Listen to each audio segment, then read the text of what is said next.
Teach like Finland, mengajar seperti Finlandia.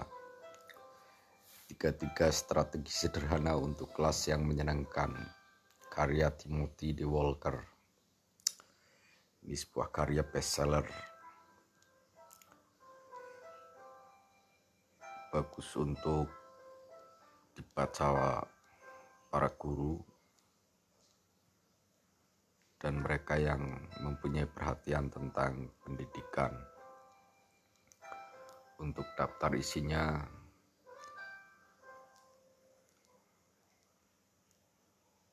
ada pendahuluan, di sana ada kesejahteraan 1, rasa dimiliki, kemandirian, penguasaan, pola pikir, penghargaan. Sekitar 3 tahun yang lalu, saya menerima surel pendek dari seorang editor bernama Deborah dari kota New York. Itu semester pertama mengajar di Helsinki dan saya sedang mengerjakan suatu blog kecil, Taught by Finland, diajar oleh Finlandia. Deborah ingin tahu apakah saya pernah berpikir untuk menulis sebuah buku. Belum pernah.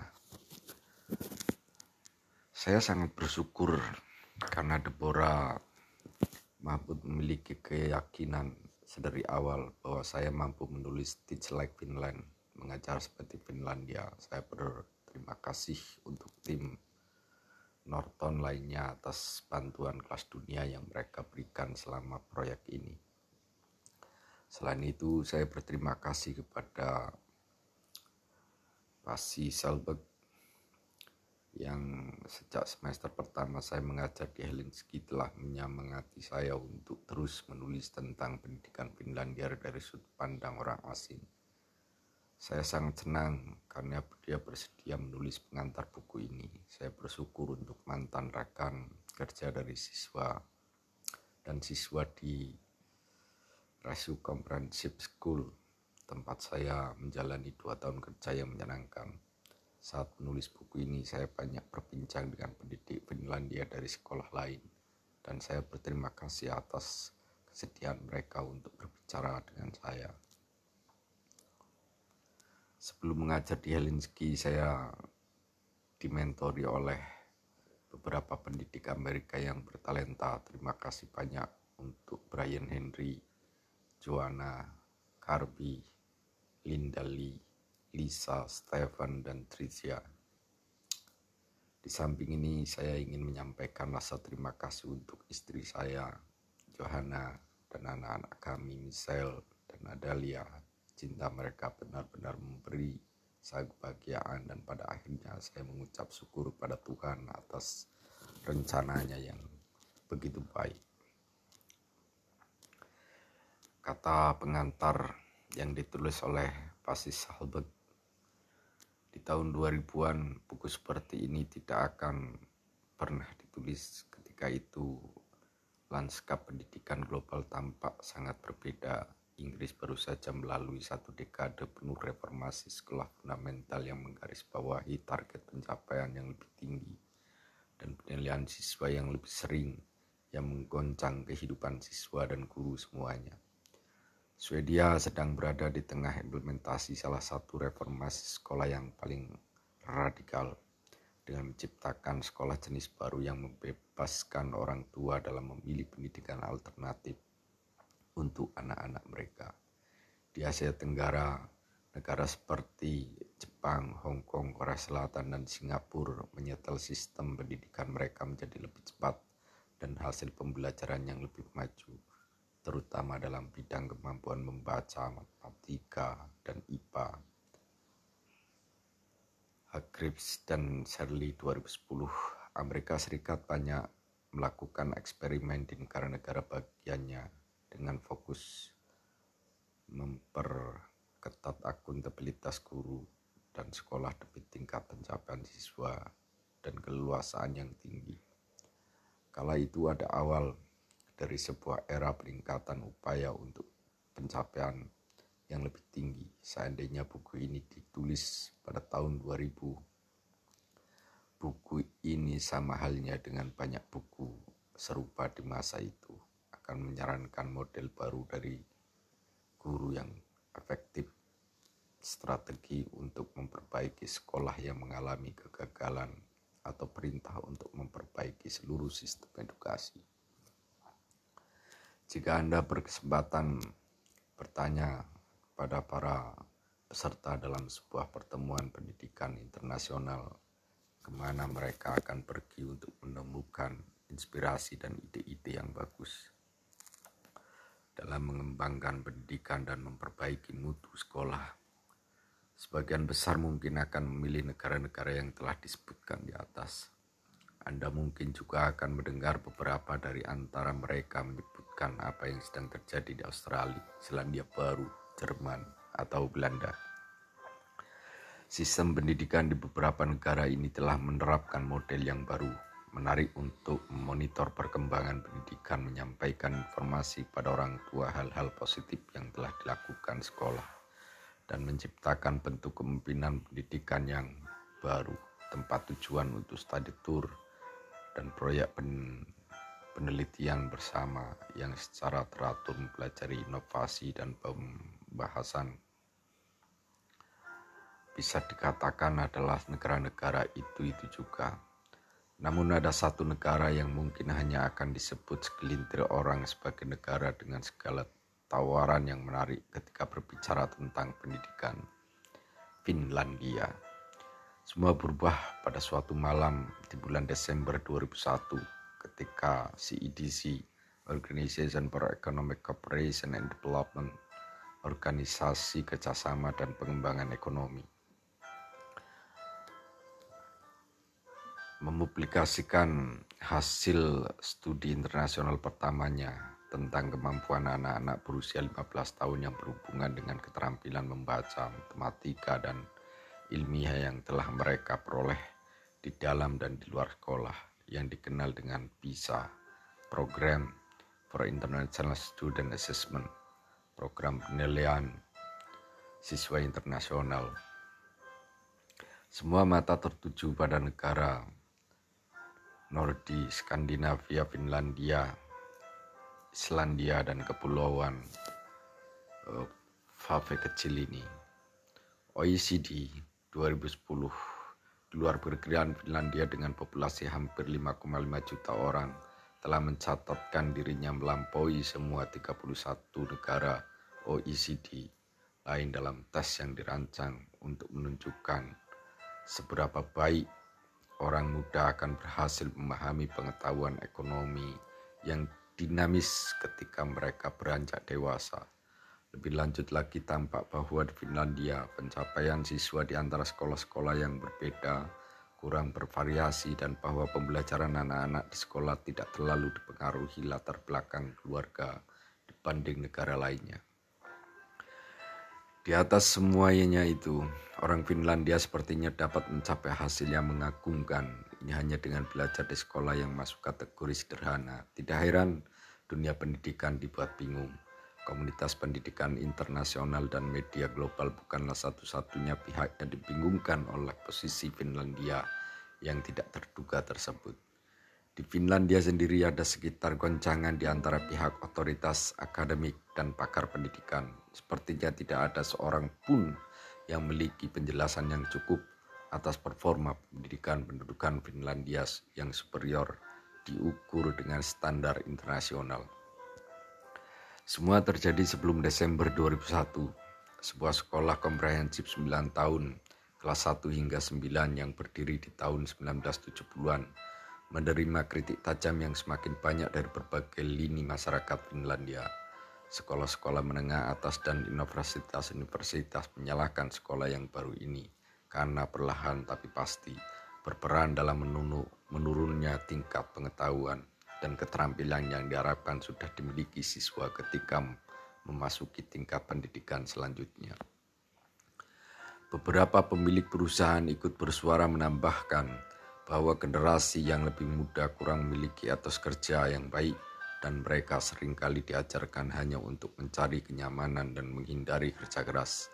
Ada juga orang tua yang berpikir bahwa anak-anak yang memiliki kemampuan dan bertalenta lebih tidak diberi ruang yang cukup di sekolah komprehensif tersebut untuk mengembangkan potensi mereka sepenuhnya. Solusinya saat ditawarkan adalah meniru apa yang dilakukan sebagian besar penduduk dunia lainnya.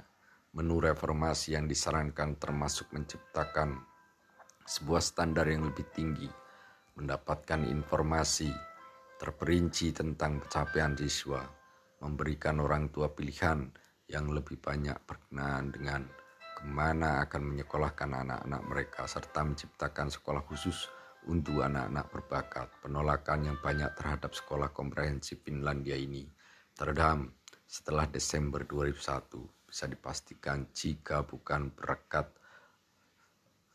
BISA, buku ini tidak akan pernah ditulis. Bagaimana orang-orang Finlandia menanggapi ribuan pertanyaan dan rasa ingin tahu tentang kesuksesan sekolah-sekolah mereka? Banyak orang Finlandia yakin bahwa ada 5 unsur penting yang membuat siswa Finlandia lebih baik daripada teman sebaya mereka di penjuru dunia lain. 4 di antaranya berkaitan langsung dengan sekolah dan amanat yang diembannya. Yang satu adalah tentang apa yang dilakukan anak-anak ketika tidak di sekolah. Anda sebaiknya bagaimanapun tetap ingat bahwa saat menjelaskan mengapa sesuatu terjadi dalam sistem sosial yang rumit, maka itu selalu melibatkan berbagai spekulasi dan tidak pernah bisa 100% pasti. Pertama, kami berpendapat bahwa sekolah komprehensif tempat anak-anak mulai belajar ketika beranjak 7 tahun menyediakan pendidikan dan perkembangan yang seimbang, menyeluruh, dan berorientasi pada anak, seperti meletakkan suatu fondasi pembelajaran yang baik. Pantas kurikulum di sekolah Finlandia memberi porsi yang sama rata untuk semua mata pelajaran sehingga memberikan kesempatan bagi semua anak untuk mengolah berbagai aspek kepribadian dan bakat mereka. Tidak hadirnya sekolah swasta dan tidak munculnya persaingan antar sekolah dapat diartikan bahwa semua sekolah harus menjadi sekolah yang baik tanpa menghiraukan di mana mereka berada dan siapa yang mereka layani. Mayoritas siswa Finlandia belajar dalam kelas yang secara sosial campur tanpa melihat atau memisah-misahkan kemampuan atau status sosial ekonomi mereka. Dalam 4 dekade terakhir, semangat inklusivitas ini telah membentuk pola pikir para guru dan orang tua untuk percaya bahwa setiap orang dapat belajar apapun yang diinginkan selama ada dukungan yang layak dan cukup. Sebagai hasilnya, fokus terhadap kesejahteraan, kesehatan, dan kebahagiaan siswa di sekolah menjadi salah satu tujuan utama bersekolah di seluruh penjuru Finlandia. Kedua, dari awal kami menyadari bahwa keberhasilan dalam mengajar di kelas yang heterogen mensyaratkan guru-guru yang dilatih dengan lebih baik daripada yang kami terima. Hingga tahun 1970-an, konsekuensi pendidikan keguruan berubah haluan dari perguruan tinggi universitas berbasis penelitian sebagai bagian dari reformasi pendidikan komprehensif yang lebih tinggi. Para guru harus lulus dari program magister berbasis penelitian yang sama seperti profesi lain di Finlandia. Para guru lulusan baru mempelajari psikologi anak, pedagogi, pendidikan khusus. Lulusan baru mempelajari psikologi anak, pedagogi, pendidikan khusus, mata pelajaran didaktik, dan kurikulum yang lebih banyak daripada rekan-rekan mereka di perguruan tinggi. Sebagai bekal tanggung jawab profesi mereka yang lebih luas di sekolah mereka. Di tahun 1990-an, para guru diharapkan untuk secara kolektif merancang kurikulum sekolah mereka, memilih cara yang paling efektif untuk mengajar, menilai seberapa baik anak didik mereka dalam belajar, dan mengarahkan pengembangan dan pertumbuhan profesi. Mereka sebagai guru secara mandiri, penguatan profesi mengajar di Finlandia yang terus-menerus ini telah membangun kepercayaan yang kuat dan penting bagi guru dan sekolah, yang berakibat pada meningkatnya status guru dan ketertarikan menjadi seorang guru di antara pemuda-pemudi Finlandia. Ketiga, kami memutuskan untuk mengembangkan mekanisme yang permanen demi mengamankan dan meningkatkan kesejahteraan dan kesehatan siswa di sekolah. Tujuan utamanya adalah untuk memastikan bahwa kurangnya kesehatan dan kesejahteraan yang mendasar di rumah tidak menghalangi kesempatan anak didik untuk menjadi berhasil. Tulang punggung dari sistem pendukung ini adalah struktur pendidikan khusus dengan asumsi bahwa masalah-masalah yang terkait dengan pendidikan harus diidentifikasi dan ditangani sedini mungkin. Setiap sekolah diberi sumber daya dan personil yang cukup untuk menyelesaikan. Setiap sekolah di Finlandia harus membentuk suatu tim kesejahteraan siswa beranggotakan para ahli guru dan pemimpin yang membahas masalah-masalah yang menjadi perhatian utama dan memutuskan penyelesaiannya dengan cara terbaik yang mungkin dilakukan. Tidak dapat dimungkiri dengan dijalankannya semua layanan pendidikan khusus di semua sekolah, maka ini akan menuntut pendanaan yang lebih banyak. Meskipun demikian, ini telah menciptakan sebuah dasar kesetaraan pendidikan yang kuat dan luas di Finlandia. Keempat, kami berpikir bahwa kepemimpinan pendidikan di level tengah, contohnya sekolah dan distrik setempat, harus berada di tangan pendidik yang berpengalaman dan berkualitas. Tentu saja, kami berharap bahwa seorang kepala sekolah memiliki kualitas untuk mengajar di sekolah yang dipimpinnya. Para pemimpin di sekolah yang juga harus cocok dan pas untuk memimpin orang-orang dan organisasi belajar mengajar yang berada di bawahnya. Hierarki kepemimpinan di sekolah Finlandia relatif rata. Sebagian besar kepala sekolah juga mengajar para siswanya selain melakukan tugas kepemimpinan. Ini menjamin para pemimpin di sekolah-sekolah tetap memiliki hubungan langsung dengan pengalaman di kelas. Kami juga telah mencatat bahwa guru-guru sepertinya lebih mudah menerima masukan dan berbicara tentang apa yang menjadi masalah mereka ketika mereka mengetahui bahwa bos mereka juga mengajar dan mungkin menghadapi problem serupa saat berada di kelas. Menurut pendapat saya, Salberg 2015, di sekolah Finlandia para pemimpin adalah para guru dan para guru adalah para pemimpin pedagogis.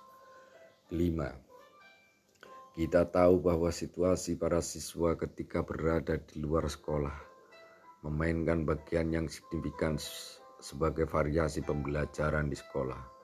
Meskipun latar belakang keluarga Finlandia sebagai contoh memiliki relasi yang kurang kuat dengan pencapaian siswa daripada banyak negara lain.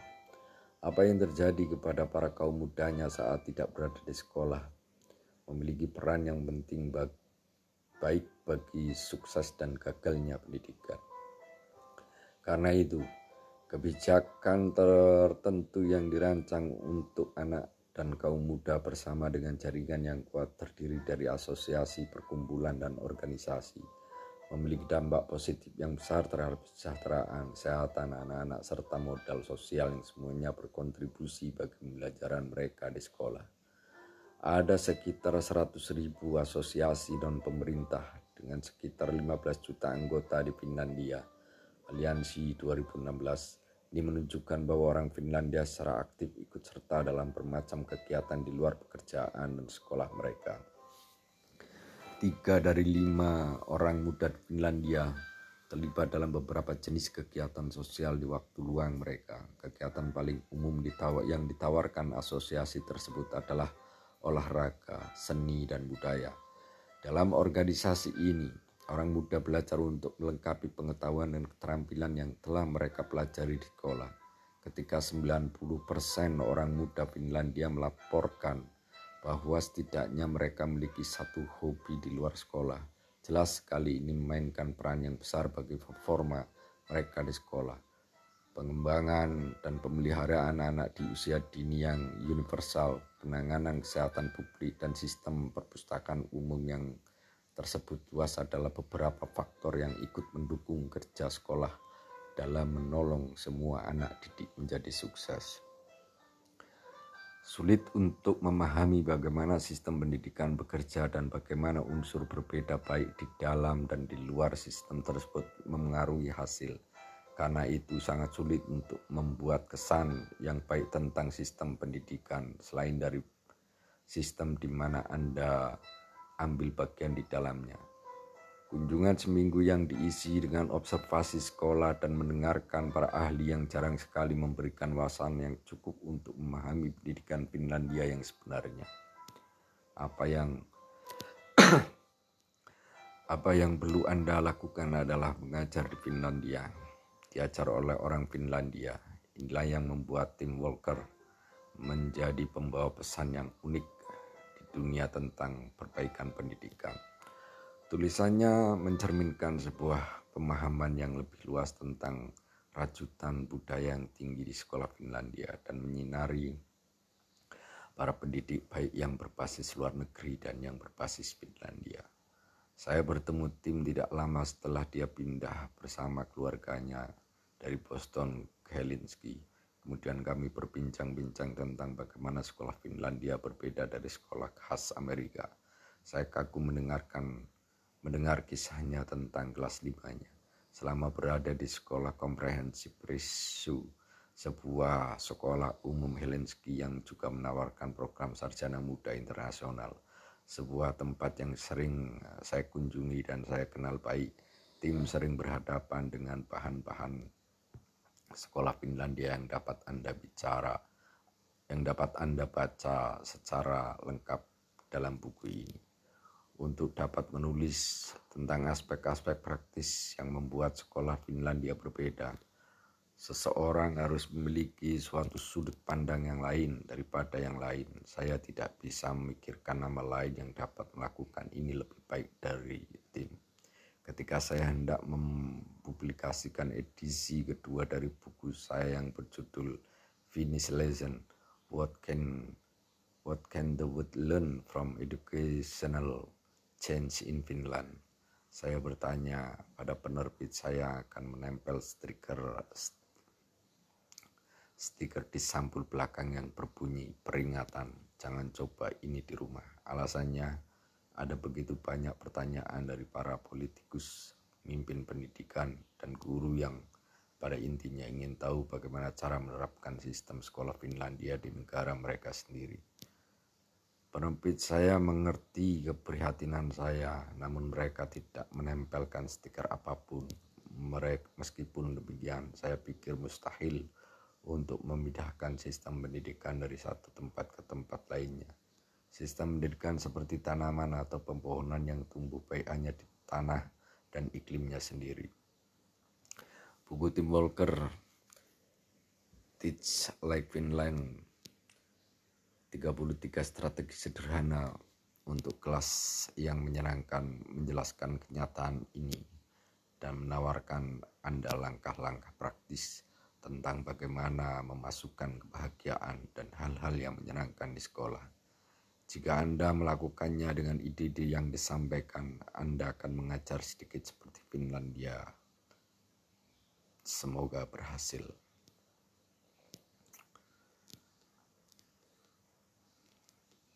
Itulah kata pengantar, dan nanti kita akan lanjutkan bacaan tersebut, bacaan buku yang berjudul Teach Like Finlandia ini. Untuk bab selanjutnya yaitu pendahuluan. Mungkin itu saja. Terima kasih. Sampai berjumpa lagi.